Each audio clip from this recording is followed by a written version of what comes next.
Imagina esta escena. Septiembre de 1929, Chicago. Una joven pareja entra a una sala de exhibición de muebles con los ojos brillantes de optimismo. Acaban de firmar los papeles de un nuevo juego de comedor pagado completamente a crédito. El vendedor les asegura que los pagos mensuales no son ningún problema. Al fin y al cabo, todo el mundo lo está haciendo. La bolsa sigue subiendo, el empleo abunda y la prosperidad parece permanente, así que salen convencidos de que el futuro está asegurado. 6 semanas después, su mundo se derrumba. El esposo pierde su trabajo, los muebles son embargados y ambos se preguntan cómo pudieron haber sido tan ciegos. Esta escena no fue una excepción. Se repitió millones de veces en toda América durante la Gran Depresión. Y lo verdaderamente inquietante es que esas compras no fueron aleatorias. A lo largo de la historia la gente ha comprado consistentemente los mismos tipos de cosas justo antes de cada gran perturbación económica. Entender qué fueron esas cosas y por qué la gente las adquirió no solo explica el pasado, revela cómo se forman realmente los colapsos económicos y por qué podrían estar formándose otra vez hoy. Antes de continuar, cuéntame en los comentarios desde dónde estás viendo este video y qué hora es en este momento para ti. Me gusta ver cómo estas historias conectan a personas de todo el mundo. Suscríbete al canal si quieres entender cómo las decisiones del pasado siguen influyendo en tu bolsillo hoy. Aquí conectamos historia, economía y realidad. La primera categoría que aparece una y otra vez en los registros históricos es la de los bienes de lujo comprados a crédito. En los meses previos al crack de 1929, el crédito al consumidor había crecido de forma explosiva, hasta niveles que el sistema nunca había manejado antes. Las tiendas departamentales empezaron a ofrecer planes de pago en cuotas que transformaron por completo el acceso al consumo. Pianos, fonógrafos, vajillas finas y muebles elegantes dejaron de ser exclusivos de las élites y comenzaron a aparecer en los hogares de familias trabajadoras. La lógica parecía perfectamente razonable. Si la economía estaba creciendo, el empleo era estable y los ingresos futuros parecían asegurados, esperar dejaba de tener sentido. Disfrutar ahora y pagar después se convirtió en una decisión que sonaba moderna, inteligente y alineada con el progreso. Décadas más tarde, ese mismo impulso volvió a manifestarse con una intensidad sorprendentemente similar. Durante el final de la década de 1980 en Japón, mientras los precios de los activos financieros y de la tierra alcanzaban valoraciones completamente desconectadas de la realidad productiva, empleados asalariados comenzaron a endeudarse para adquirir relojes de lujo, bolsos de diseñador y piezas de arte costosas. La mayoría no pertenecía a una élite económica. Eran trabajadores convencidos de que el auge seguiría elevando salarios, precios y oportunidades sin interrupción. Cuando la burbuja japonesa colapsó a inicios de la década siguiente, el valor de muchos de esos bienes se desplomó con rapidez, pero las obligaciones financieras asociadas permanecieron intactas, atadas a ingresos que ya no crecían y a expectativas que se habían evaporado. Un patrón casi idéntico reapareció antes de la crisis financiera global de 2008. Entre los años 2006 y 2007, las ventas de vehículos de lujo, sistemas electrónicos de alta gama y muebles premium para el hogar alcanzaron cifras récord en múltiples economías desarrolladas. Una gran parte de esas compras se financió mediante tarjetas de crédito, líneas de consumo y préstamos respaldados por el valor inflado de las viviendas. Mientras los precios inmobiliarios subían, el endeudamiento parecía una estrategia prudente. Cuando el mercado se revirtió, muchos hogares quedaron atrapados con activos que perdían valor y con deudas diseñadas para un escenario de prosperidad que ya no existía. La lección histórica no reside en condenar los bienes de lujo por sí mismos. El riesgo emerge cuando se adquieren a crédito en momentos en que el crecimiento económico depende más de la expansión financiera que de la productividad real. En esos contextos, estos artículos dejan de ser símbolos de progreso y se transforman en cargas difíciles de manejar. Su conversión en efectivo suele ser complicada. Su depreciación puede acelerarse en tiempos de crisis, y la deuda utilizada para obtenerlos permanece fija incluso cuando los ingresos se reducen. En cada episodio histórico, este tipo de decisiones ha funcionado como una señal temprana de vulnerabilidad estructural, un síntoma silencioso de que el sistema financiero estaba extendiéndose más allá de lo sostenible. La segunda categoría de la que la gente se arrepiente constantemente es la de los bienes raíces comprados a precios máximos. En los años previos a un colapso económico, los valores de las propiedades suelen separarse progresivamente de los fundamentos reales que deberían sostenerlos. Los precios comienzan a subir mucho más rápido que los salarios, que los alquileres y que la capacidad real de pago de los compradores. Aún así, esta divergencia rara vez se percibe como una señal de alerta. Al contrario, se interpreta como una confirmación de que el mercado inmobiliario posee una lógica especial, una especie de estabilidad inherente que lo protege de caídas profundas. A medida que esta creencia se difunde, aparece una ansiedad colectiva por entrar al mercado antes de que sea demasiado tarde. Muchas personas terminan estirando sus finanzas, aceptando condiciones cada vez más exigentes con tal de asegurar una propiedad, convencidas de que el precio de hoy será siempre menor que el de mañana. Un ejemplo temprano de este fenómeno puede encontrarse en el auge inmobiliario de Florida durante la década de 1920. Entre 1923 y 1926, los precios de la tierra en Miami y sus alrededores se multiplicaron por 10 en apenas unos pocos años. La promesa de ganancias rápidas transformó el mercado en una fiebre especulativa. Personas sin experiencia previa comenzaron a abandonar empleos estables para dedicarse a comprar y revender terrenos. Muchas adquisiciones se realizaban sin haber visto físicamente la propiedad, guiadas únicamente por folletos, rumores o promesas de intermediarios. Gran parte de esas operaciones se financiaba con dinero prestado, bajo la expectativa de que bastarían unos meses para vender con una plusvalía considerable. Cuando el auge se detuvo en 1926, el cambio fue abrupto. La demanda desapareció, los precios comenzaron a caer y miles de compradores quedaron atrapados, con hipotecas superiores al valor real de sus terrenos, incapaces de vender y obligados a sostener deudas que ya no podían justificar. Décadas después, el mismo patrón reapareció con una escala mucho mayor. A comienzos de los años 2000, especialmente entre 2003 y 2006, los precios de las viviendas en amplias regiones del país crecieron a ritmos que no tenían precedentes en la serie histórica moderna. La narrativa dominante reforzaba la urgencia de comprar. A los compradores primerizos se les repetía que esperar significaría quedar excluidos permanentemente del mercado. Bajo esa presión, muchos aceptaron hipotecas con estructuras extremadamente frágiles, tasas ajustables que aumentarían con el tiempo, esquemas de pagos centrados solo en intereses durante los primeros años, e incluso préstamos en los que la deuda total podía crecer en lugar de reducirse. Mientras los precios continuaron subiendo, estas condiciones parecían manejables. Cuando el mercado dejó de avanzar en 2006, la estructura comenzó a desmoronarse lentamente y luego con rapidez, revelando que gran parte del sistema estaba sostenido por expectativas y no por ingresos reales. Lo que vuelve a este patrón especialmente relevante es el nivel de apalancamiento involucrado. La compra de bienes raíces casi siempre implica endeudamiento significativo, lo que multiplica el efecto de cualquier variación en los precios. Durante la fase ascendente, el aumento del valor de las propiedades genera una sensación de riqueza creciente que impulsa más consumo, más préstamos y más inversión especulativa. Durante la fase descendente ocurre el proceso inverso. Los precios caen, la riqueza percibida se evapora y el gasto se contrae. Pero la deuda permanece fija en su monto original. Esa asimetría convierte al mercado inmobiliario en uno de los mecanismos más potentes de transmisión de las crisis financieras, transformando decisiones individuales en fragilidades sistémicas que pueden extenderse mucho más allá del sector de la vivienda. La tercera categoría que aparece repetidamente en los registros históricos son los vehículos nuevos, especialmente los de mayor costo, adquiridos cuando las economías se aproximan a sus puntos más altos. Desde la década de 1920, la industria automotriz ha funcionado como un termómetro sorprendentemente preciso del clima económico. Cuando la confianza del consumidor alcanza su máximo, las ventas de automóviles suelen aumentar con rapidez. Las familias perciben estabilidad, los ingresos parecen seguros y los concesionarios comienzan a ofrecer condiciones de financiación cada vez más accesibles. El crédito se expande, los plazos se alargan y el automóvil deja de verse como una compra extraordinaria para convertirse en un símbolo inmediato de progreso personal y estabilidad económica. A mediados del siglo XX, este patrón ya era claramente visible.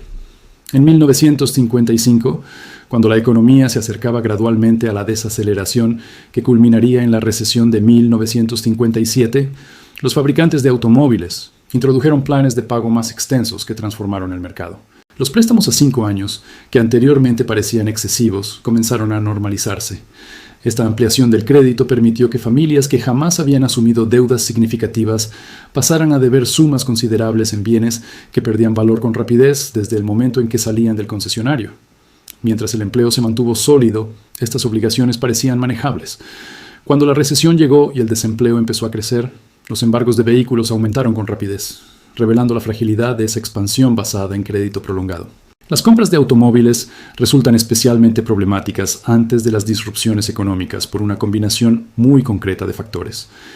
La depreciación de un vehículo comienza de inmediato y suele ser pronunciada durante los primeros años, mientras que los préstamos utilizados para financiarlo se extienden durante largos periodos. Una persona que adquiere un automóvil nuevo cerca del pico de un ciclo económico y lo financia a 6 o 7 años, suele encontrarse en poco tiempo debiendo más de lo que el vehículo realmente vale en el mercado.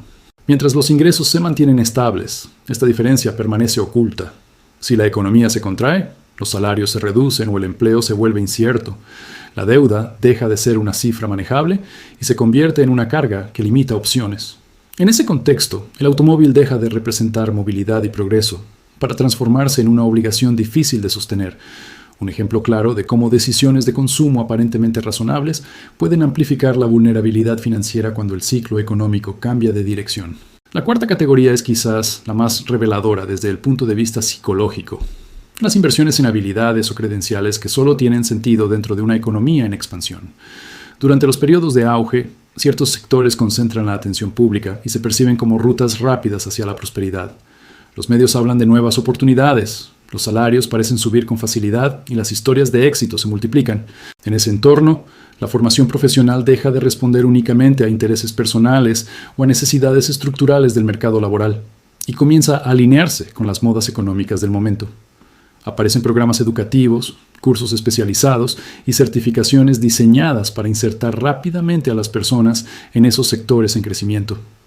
Muchas personas pagan sumas significativas por estas credenciales, a menudo financiadas con préstamos, convencidas de que representan una inversión segura en su futuro. Durante la década de 1920, este fenómeno ya era visible. El auge del mercado bursátil y del sector inmobiliario generó una demanda masiva de conocimiento práctico, relacionado con la especulación financiera y la venta de propiedades. Surgieron cursos por correspondencia y programas vocacionales que prometían enseñar técnicas para operar en bolsa o cerrar ventas inmobiliarias con rapidez. Miles de personas invirtieron dinero y tiempo en estas formaciones, creyendo que estaban adquiriendo habilidades con valor permanente. Tras el colapso de 1929, gran parte de ese conocimiento perdió relevancia casi de inmediato. Los mercados financieros quedaron paralizados. Las transacciones inmobiliarias se redujeron drásticamente y muchas de esas credenciales dejaron de ofrecer oportunidades reales de empleo. Un patrón similar se repitió a finales de la década de 1990, cuando el entusiasmo por Internet transformó el mercado laboral. La promesa de la economía digital impulsó una explosión de cursos en programación básica, diseño web y gestión de empresas tecnológicas emergentes. Universidades, institutos privados y programas acelerados ofrecían certificaciones que parecían garantizar acceso a un sector en crecimiento constante. Cuando la burbuja.com estalló en el año 2000, numerosas empresas desaparecieron en cuestión de meses, y muchos de esos especialistas recién formados descubrieron que la demanda real de sus habilidades era mucho menor de lo que se había proyectado. Algo parecido ocurrió en los años previos a la crisis financiera de 2008. El auge inmobiliario alimentó una expansión acelerada de cursos para obtener licencias de agentes de bienes raíces, seminarios de inversión en vivienda y programas enfocados en la compraventa rápida de propiedades. Muchas personas pagaron por una formación que asumía un mercado en crecimiento perpetuo. Cuando los precios dejaron de subir y la actividad inmobiliaria se contrajo, esas credenciales perdieron gran parte de su utilidad económica. El conocimiento adquirido seguía existiendo, pero el entorno que lo hacía rentable había desaparecido. Este patrón muestra que las burbujas económicas no solo inflan los precios de los activos visibles, también moldean expectativas profesionales, trayectorias educativas y decisiones vitales de largo plazo. La expansión prolongada de un sector puede crear la ilusión de estabilidad estructural, empujando a miles de personas a orientar su formación hacia actividades que dependen de condiciones económicas excepcionales. Cuando el ciclo cambia, esas decisiones revelan su fragilidad y evidencian hasta qué punto el optimismo colectivo puede influir incluso en las elecciones más personales y aparentemente racionales. La quinta categoría es quizás la más sutil y al mismo tiempo una de las más extendidas. Los compromisos financieros continuos que dependen de un crecimiento sostenido de los ingresos. A diferencia de las compras únicas, estos gastos se integran en la rutina diaria y rara vez generan preocupación inmediata. Se trata de suscripciones, membresías, servicios recurrentes o pequeños pagos periódicos que parecen perfectamente manejables mientras la economía crece, el empleo es estable y el ingreso mensual mantiene su ritmo. El problema surge cuando esas condiciones cambian. Cada compromiso individual puede parecer insignificante, pero su acumulación crea una estructura de gastos rígida que resulta difícil de reducir con rapidez cuando los ingresos disminuyen. Los registros históricos de la Gran Depresión contienen numerosos testimonios que ilustran este fenómeno.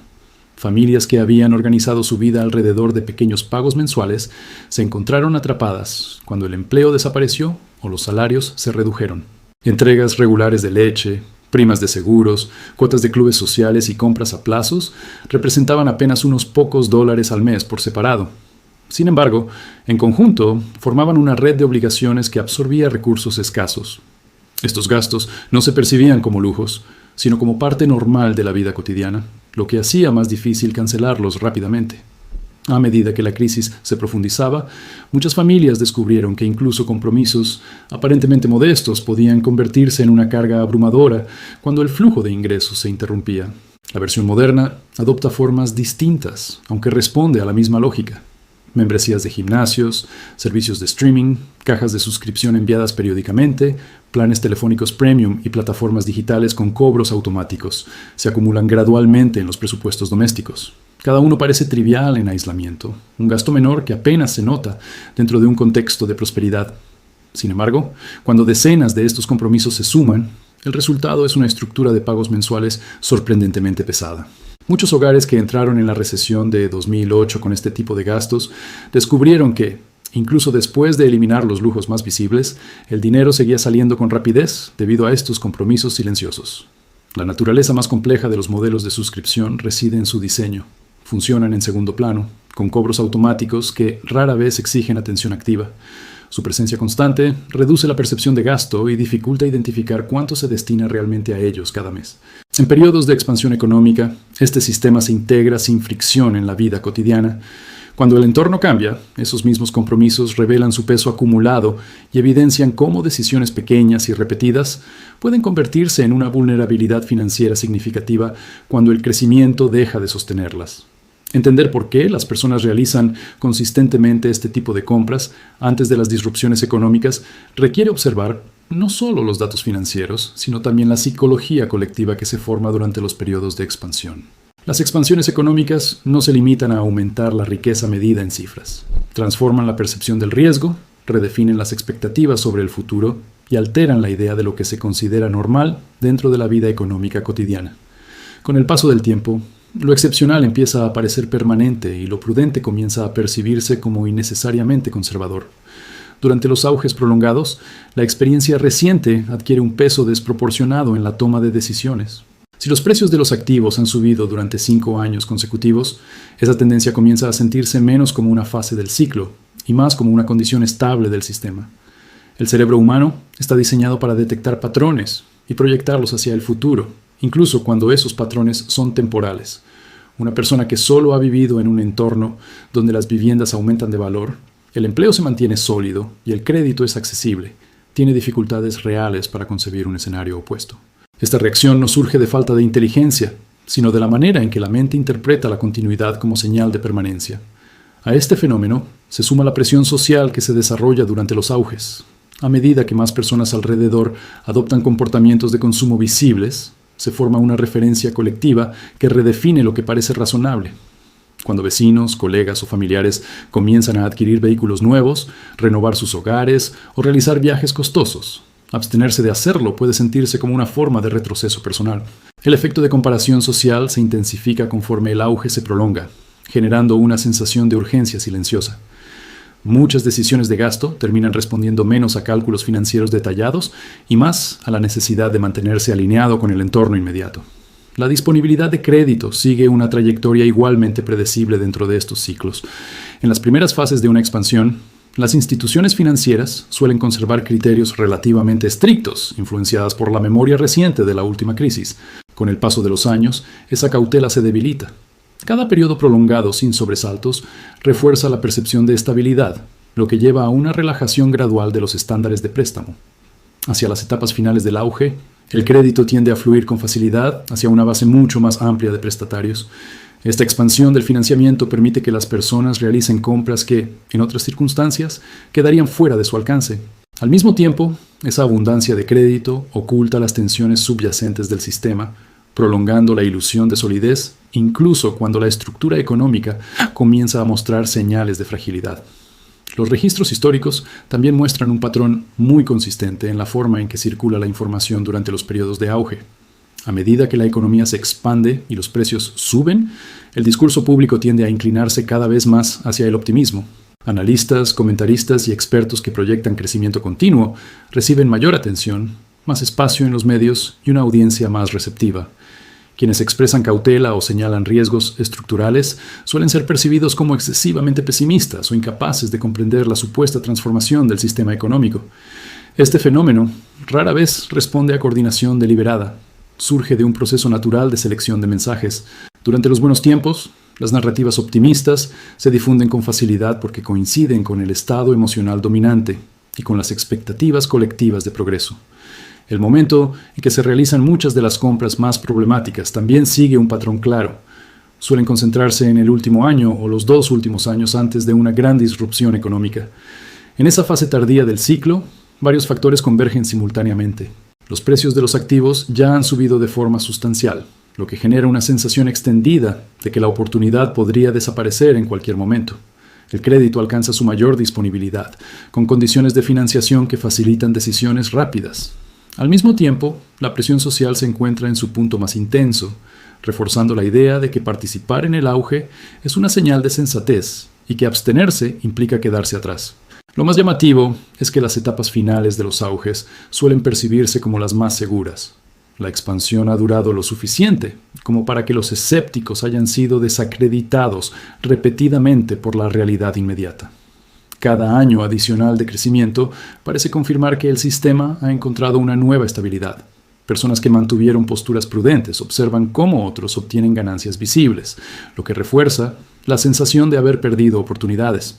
Este contraste genera una presión psicológica poderosa que empuja a participar justo cuando los riesgos acumulados se encuentran en su punto más alto. En ese momento, el optimismo deja de ser simplemente una expectativa favorable y se convierte en una convicción colectiva que moldea decisiones financieras, percepciones de seguridad y la disposición a asumir compromisos que solo resultan sostenibles mientras el auge continúa. Comprender estos patrones históricos no exige anticipar con precisión el momento exacto en que ocurrirá la próxima disrupción económica. Lo que ofrece es algo más útil, un marco para identificar las condiciones en las que ciertas decisiones financieras comienzan a volverse especialmente frágiles. Cuando el crédito se vuelve inusualmente fácil de obtener, cuando los precios de los activos crecen mucho más rápido que los ingresos reales, cuando el entorno social empieza a transmitir que gastar es una señal de éxito y prudencia. Esas son las circunstancias que, una y otra vez, han precedido a decisiones que luego se recuerdan con arrepentimiento. En esos periodos, el riesgo rara vez se percibe como tal, porque el contexto general transmite estabilidad y continuidad. El registro histórico también aporta una reflexión final que suele pasar desapercibida. Las compras que generan mayor arrepentimiento no suelen fallar por su utilidad intrínseca. Los bienes de lujo cumplen su función, las viviendas proporcionan refugio, los vehículos funcionan correctamente y facilitan la movilidad. El problema raramente reside en el objeto en sí mismo. Lo que convierte esas decisiones en cargas difíciles de sostener es el momento en que se realizan y la forma en que se financian. Cuando un artículo se adquiere cerca del punto más alto de un ciclo económico y además se financia con deuda significativa, su valor económico puede cambiar con rapidez mientras la obligación financiera permanece intacta. Este contraste transforma activos razonables en anclas financieras. El precio de mercado puede caer, el ingreso disponible puede reducirse y la flexibilidad financiera desaparece justo cuando más se necesita. En esos contextos, el problema no surge de haber elegido un mal producto, sino de haberlo adquirido bajo condiciones que dependían de una continuidad económica que dejó de existir. La historia muestra que muchas decisiones que parecían prudentes en su momento se vuelven problemáticas cuando el entorno cambia, precisamente porque estaban diseñadas para funcionar solo dentro de un escenario de expansión. Esta observación revela algo fundamental sobre la vulnerabilidad económica. Rara vez se origina en decisiones claramente imprudentes. Surge con mayor frecuencia de elecciones razonables realizadas en el momento equivocado y con estructuras de financiación inadecuadas. Un bien adquirido en efectivo durante una recesión puede representar una oportunidad sólida, incluso ventajosa. Ese mismo bien comprado con deuda en el punto más alto de un auge puede convertirse en una carga prolongada. La diferencia no reside en el objeto, sino en el contexto económico y en la forma en que la decisión se integra dentro del ciclo. Las personas que entraron a esa tienda de muebles en Chicago en 1929 no actuaban desde la ignorancia ni desde la imprudencia. Respondían de forma lógica al entorno que percibían, El crédito se había vuelto común, los precios llevaban años subiendo y el empleo parecía estable en prácticamente todos los sectores. Las señales visibles apuntaban hacia continuidad y crecimiento. En ese contexto, financiar una compra importante no parecía arriesgado, sino coherente con la realidad económica del momento. La decisión no surgió de un error individual aislado, sino de un marco colectivo que transmitía seguridad y progreso. Millones de personas observaron las mismas señales y llegaron a conclusiones similares. Cuando el entorno económico transmite estabilidad prolongada, las decisiones que dependen de esa estabilidad se perciben como razonables. Comprar a crédito, asumir pagos mensuales o anticipar ingresos futuros se convierte en parte normal de la vida económica. En ese escenario, la prudencia puede incluso parecer una forma de quedarse atrás, mientras que participar en el auge se interpreta como adaptación inteligente al momento histórico. Lo que siguió no fue únicamente una crisis económica, sino una lección profunda sobre el tiempo, el apalancamiento y la naturaleza cíclica de los sistemas financieros. Muchas de esas decisiones habrían funcionado sin problemas si el contexto hubiera permanecido estable unos años más. El problema no fue la lógica interna de la compra, sino el punto del ciclo en el que se realizó. La experiencia de esas familias refleja cómo los ciclos económicos transforman decisiones ordinarias en resultados extraordinarios, y cómo el mismo acto puede ser prudente o perjudicial dependiendo del momento en que se ejecuta. Las personas que entraron a esa tienda de muebles en Chicago en 1929 no sabían que estaban viviendo el final de una era. Para ellas, el mundo parecía estable, el progreso parecía inevitable y el crédito parecía una herramienta segura. Solo con el paso del tiempo quedó claro que aquellas decisiones cotidianas estaban profundamente conectadas con fuerzas económicas mucho más grandes que cualquier familia individual. Eso es lo que revela la historia cuando se observa con suficiente distancia. Las grandes disrupciones económicas rara vez comienzan con titulares alarmantes o señales evidentes. Se gestan lentamente, en decisiones pequeñas y aparentemente razonables que se repiten millones de veces. Compras hechas con optimismo, deudas asumidas con confianza, compromisos aceptados con la expectativa de que el futuro seguirá pareciéndose al presente. Los ciclos económicos no cambian porque las personas se vuelvan imprudentes de repente. Cambian porque las condiciones que hacían que ciertas decisiones fueran seguras dejan de existir. Cuando eso ocurre, lo que antes parecía progreso se transforma en vulnerabilidad, y lo que parecía estabilidad revela su fragilidad. Mirar hacia atrás permite reconocer que cada auge tuvo señales similares. Cada colapso dejó lecciones comparables y cada generación creyó, por un tiempo, que esta vez era diferente. Entender estos patrones no ofrece certeza sobre el futuro, pero sí proporciona una ventaja silenciosa: la capacidad de observar el presente con una perspectiva histórica más amplia. Porque al final, las crisis económicas no son solo eventos financieros. Son momentos en los que millones de decisiones individuales, tomadas con la mejor información disponible, chocan contra los límites del ciclo económico. Y en ese punto, la historia deja de ser un relato del pasado y se convierte en una advertencia sobre el presente. Observar estos patrones no permite adivinar el futuro con exactitud, pero sí ofrece algo más valioso: la capacidad de reconocer cuándo el presente empieza a parecerse demasiado a otros momentos que ya terminaron mal. Y en ese punto, la historia deja de ser una colección de fechas y se convierte en una herramienta para mirar el mundo con mayor claridad. Si este análisis resultó útil, suscribirse ayuda a que este canal siga explorando las historias económicas que explican cómo funcionan realmente los ciclos. Compartir el video permite que más personas comprendan estos patrones antes de que se repitan, y dejar un comentario abre la conversación sobre qué señales se están viendo hoy. Gracias por ver el video hasta el final.